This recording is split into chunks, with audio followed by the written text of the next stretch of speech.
ballpark. Professional scouts, very likely. Lots of cavalry on the field. I think this should be his game. I can agree with that. On the north, we will have Vortix playing as the French in red. Down south is going to be MarineLorD playing as the Rus in blue. Looking at the mace of MarineLorD, that is a kind of weird spawn for him. One gold mine, very much on the front, one at the back. But a very, very open front over here for him. Whereas on the other side, for Vortix, he's got a fairly open left side. Not something that's really well defendable, especially against the horse archer play. Ay. Look at the super compact map here of MarineLorD. Could easily go for those berries. Woodline super close. Oh, if you are a Vortix fan and were hoping for lots of knights getting villager kills there, not going to be too easy at that woodline. Indeed, hunting cabin working at 21 gold per minute, that's a very good starting hunting cabin. And that's one of the more underappreciated elements of this Rus build, because a good hunting cabin is going to give you a nice trickle of gold, and that can help shorten your castle age timing. In the end, it looks like we have the standard French build order from Vortix over here, with 3 on gold, 7 on sheep for now. And he has gotten a second scout out. He aggroed 2 wolves on the right side. He has to be happy with that, because that's minus 50 bounty from MarineLorD. But MarineLorD is already at 135, so he has to be happy about this one as they start a fight for this patch of deer on the north. Oh, is it going to be too much of a fight though? If it's 2 scouts v1, Vortix needs to run. 7 HP needs to pull his other villager in. Meanwhile, MarineLorD will get some kills on those deers. Indeed, that scout for MarineLorD is able to scare away Vortix, and MarineLorD might be able to snag the entire patch of huntables for himself. That already pushes him to level 2 bounty. And back behind his base, he's done killing all the huntables. He's going to get to that level 2, and that's usually the benchmark when you're playing the Rus Fast Castle. Oh, and just compare this, right? Last game, at 3 minutes, we were at 115 bounty. Now we are at 255. And he's already coming in with that golden gate. The sooner you place your golden gate, the better, because you are getting your tickets for the transactions after it was completed. So the sooner it is done, the more tickets you will have, and that's your main bottleneck when it comes to going into Castle Age, because you're going to have to sell food and wood here. So as soon as possible, you have to build that golden gate. It's a little surprising that he's rushing it up with only 4 villagers. Usually 6, 7, 8 are pulled to make the golden gate. Yeah, I've seen crazy numbers there for sure. Plays it a bit slower, tries to go for those wolves, is hoping for some more kills. If those are 4 kills, that would be so good for him. Gets at least 1. Indeed, that's a ton of wolves out there, as MarineLorD is going to grab 1. He is about to get, I think, at least 1 more, and Vortix is running away. This could be 4 kills for MarineLorD, and that would be an absolute disaster, because that would push him to like 360 in terms of gold. Oh man, that's brutal. And some nice pump fakes there. And yeah, 365 already, can still go for some more sheep. We might actually see 500 here if he finds a boar kill.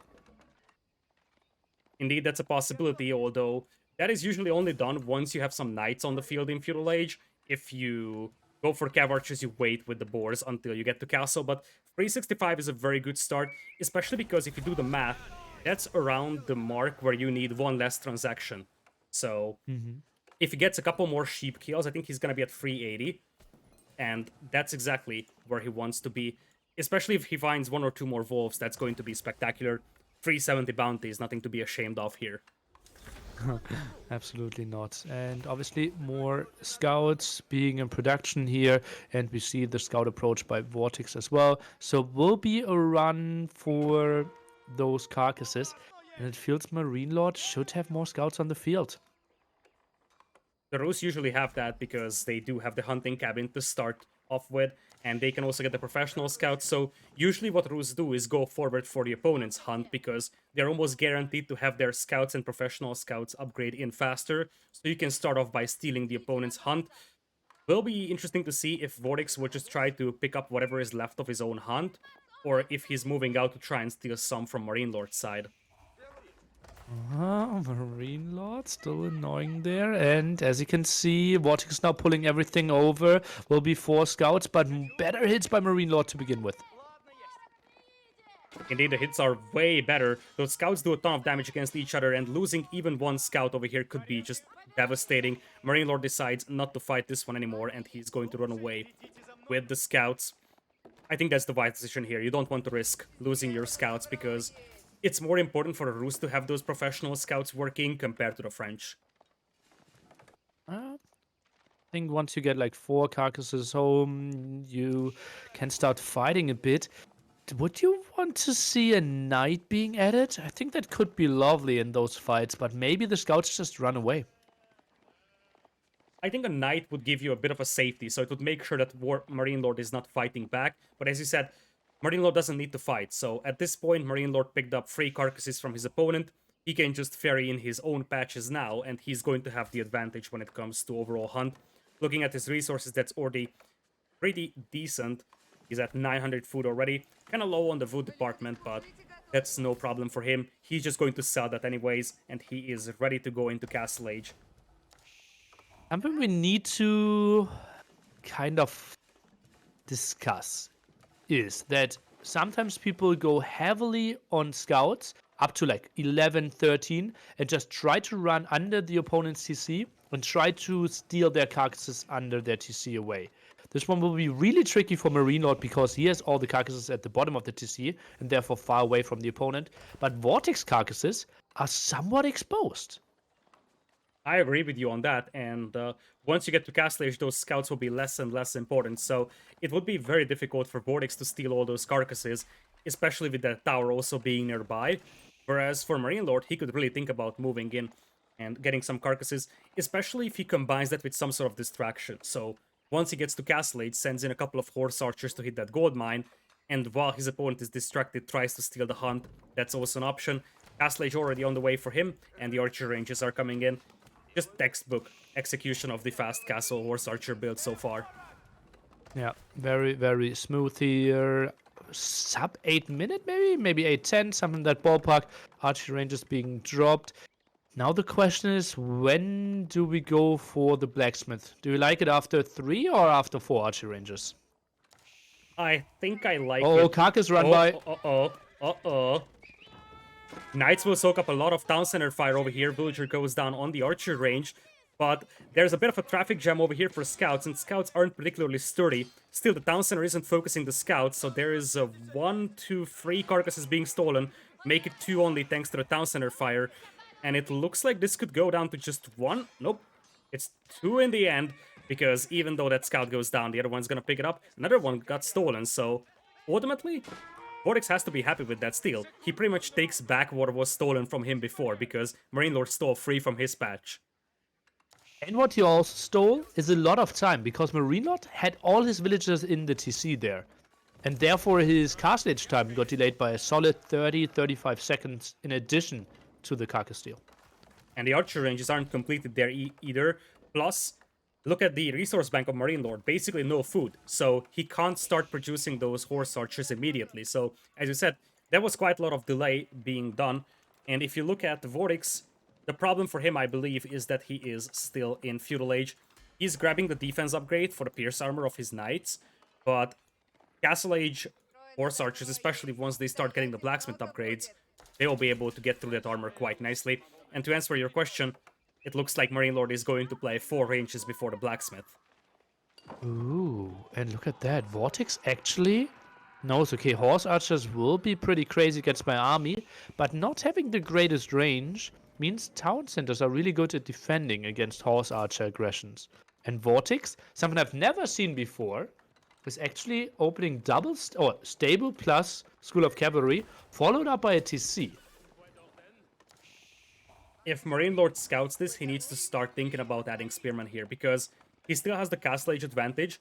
So the first thing that he needs to do is utilize that map control, obviously. Start picking up the relics, start securing sacred sites even, but then he can think about adding some spearmen and just starting to make rams if he wants to push his opponent's base. Although I feel like MarineLorD's safest move would be to just go for the 3 sacred sites and force Vortix to make a move. All 3 sacred sites are sort of on the left side of the map, the right side is sort of barren from that perspective. Yeah, it feels like the map is a bit leaning towards the left, right? Yeah, it is. It's so weird. Okay, now taking those. Do you go for sacred sites first, or do you try to secure 3 or even 5 relics first?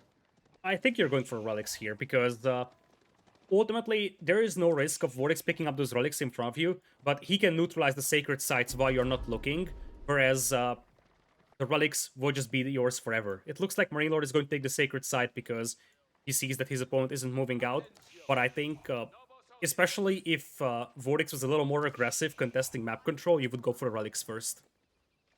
Vortix 9 villages ahead. Now another steal attempt. Here comes the push. It helps a lot that you have the horse archers soaking up the arrow fire, but it looks like the scouts only get away with 1 carcass, if I'm not mistaken. They just weren't able to get to those carcasses. Some of those were sheep carcasses already, so I think there was just not enough carcasses from the deer to steal anymore. I think he only lost... he might not even have lost a single scout there. No, it didn't seem like it. Many of those are damaged, but he only got away with 1 carcass, so not a ton of losses over there for Vortix either. Horse Archers now swooping in to hit the Lumberjacks though, and this could be a nice raid. Scouts will be great to just soak up that town center fire, and he gets 1 villager out here. Nice walls from Vortix to prevent those Horse Archers from hitting the back of his base, and he's on the way to Castle Age with Guild Hall. Okay, solid play. While he is ahead with 8 villagers right now. TC doing some damage. Still lots of map control here from MarineLorD, and the passive gold income will get crazy. MarineLorD was a little sloppy over here, losing 1 scout to the town center fire, as that is just camping behind that wood line. Now it's now moving out for Vortix, but as we can see, those horse archers will be able to kill them quite easily, so you cannot really fight against horse archers with feudal age knights only.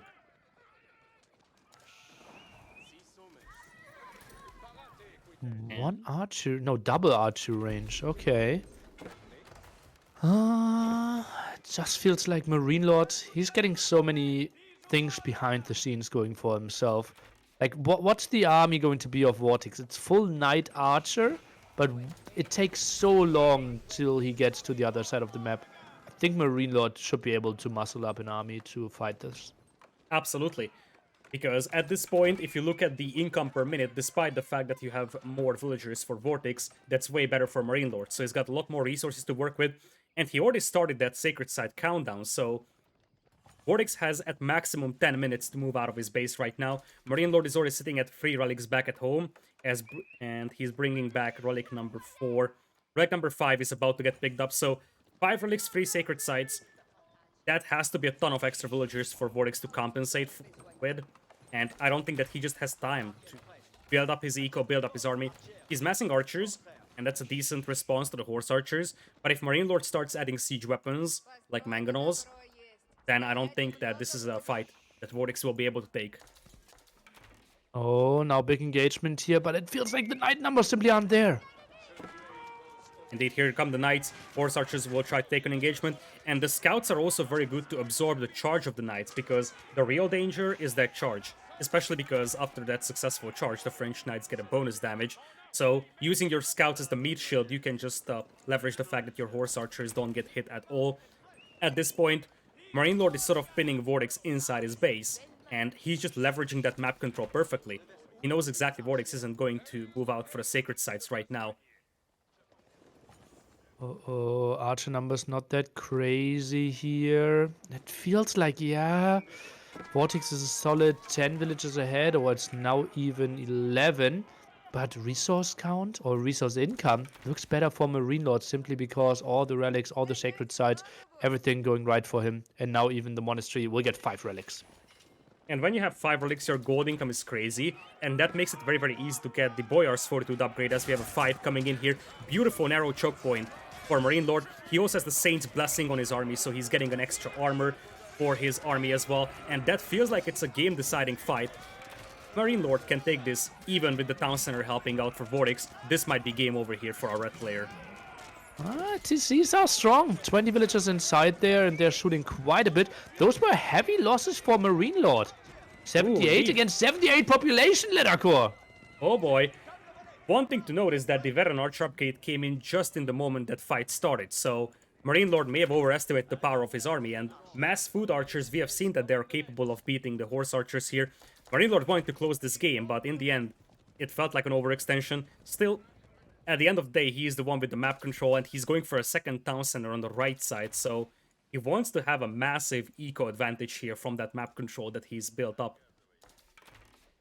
Archers a good counter to the scouts and the horse archers, which are diving in again. Still no HP upgrade there and trying to test the waters again. But I think the archers should be doing fine. Yeah, they're doing very fine over here, and it's much easier to replenish those archers compared to the horse archers. A couple of villagers were killed, so there is some value there for MarineLorD, but I kind of feel like he's throwing away his cav archer mass right now because those military numbers are evening out. In fact, Vortix now has a 24 army as opposed to 23 of his opponent. Villager count update 59 for Vortix, 52 for MarineLorD. Still, obviously, 5 relics and 3 sacred sites. Those were taken at 12:35. So 22:35, the timer there where Vortix needs to neutralize one of those sacred sites. Siege Workshop is already in for Vortix. I kind of feel like he's gonna have one push for those sacred sites. He won't test this one before, like, let's say 2 minutes before the countdown ends. He needs to take one big fight and then take those sacred sites. But as long as those are under the control of MarineLorD, MarineLorD will have the gold income from there. And this could be a perfect raid here for MarineLorD if he finds those gold miners on the north. Luckily for Vortix, he spotted this army coming in because this could have been a disaster. 25 villagers completely isolated from the base of Vortix. I think we need either towers or some walls there. Vortix, like, he's one raid away from losing the game. Those are 25 villagers, and he only has 63. So this would be game ending. He needs to send all his army there, but that makes him vulnerable at the front. And we have 20 villagers there as well. Indeed, he's just struggling for food over here, and the biggest problem for him is that he's just running low on time. Horse archers once again swooping in. MarineLorD picks off at least 3, 4, 5 villagers, and then he disengages. At this point, he's just slowing down Vortix because he knows exactly that countdown is going on. We're getting close to that 5-minute mark on that. And now the knight switch here for Vortix goes triple stable himself and will have a good answer to the mangonel, and then the knights will just kill all the archers after that. Vortix not really preparing against that tech switch. I think he might need to add some arbaletiers.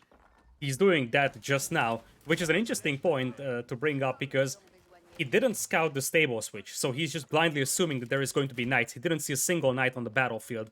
The first one is just now coming in, so he is just anticipating some knights to come in. Obviously, the arbaletier will also work very well to absorb arrow fire if they deploy the Pavise, so that's going to help a tiny bit. But Vortix is running dangerously low on time here, and the fact that his food income isn't spectacular is just slowing him down even more, because whatever he's making, knights, archers, and arbaletier, they're all food heavy. Ooh, lots of walls. What's happening here? Vortix is walling the full map? Why? He's planning with a super long game, apparently. The game might end in 3.5 minutes. He's playing as if this game goes to 1 hour. Yeah, I'm a little shocked over here. I understand he wants no more raids to happen, but this is just way too late for that. He needs to fight in 3 minutes, and that's it. Oh, yeah, I don't really see that happening. Only one mangonel. I think I would like to see some more. Arbaletier number not crazy enough. Knights are hidden for now. Knight numbers are at 7. Not the scariest number ever. No, not at all. And we got quite a lot of arbaletier on the field. They also have gambesons, which is a unique upgrade for French, giving them 5 extra melee armor. So they are pretty resistant against that force. And it looks like Vortix is moving out. His current force is able to beat whatever MarineLorD has over here. So we might actually see that countdown being stubbed. And as things stand, Vortix might be legitimately going for a long game here because he's got to be able to neutralize that sacred site. But those palisade walls, they're a bit like paper walls. Like, you can't really hold too long, especially once we get into the late game. Now engagement in the center.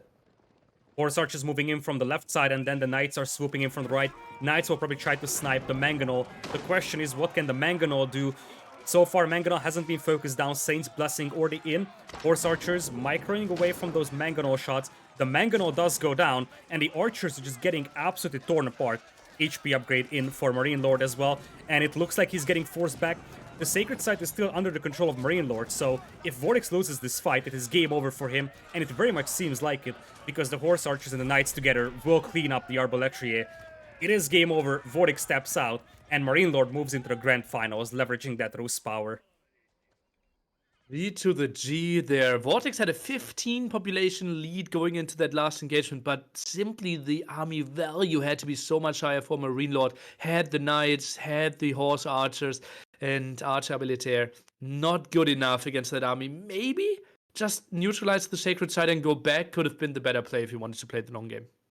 I agree with that, although I'm not sure if MarineLorD would have let that happen, because that Sacred Site was still under the control of MarineLorD when that fight started, so I feel like Vortix felt that he needed to fight that one, but he probably wasn't expecting the Knights to come in that large numbers, because he felt a little caught off guard when those Knights swooped in and killed his Mangonel.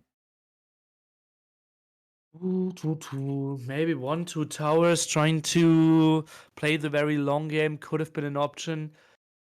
A tough one there against Roots, which feels so powerful right now. Indeed. I feel like English may have been a slightly better choice and play a little more aggressively, because ultimately, the problem that he faced is that he just lost all map control, and despite the fact that he has more villagers throughout the entire game, his resource income was just way weaker, because 5 relics and 3 sacred sites provide you so much gold income. I don't think MarineLorD mined a ton of gold in this entire game, yet he got up to 7,000 gold. In fact, almost 8,000. So I'll be very surprised if MarineLorD mined more than 2,000 gold here.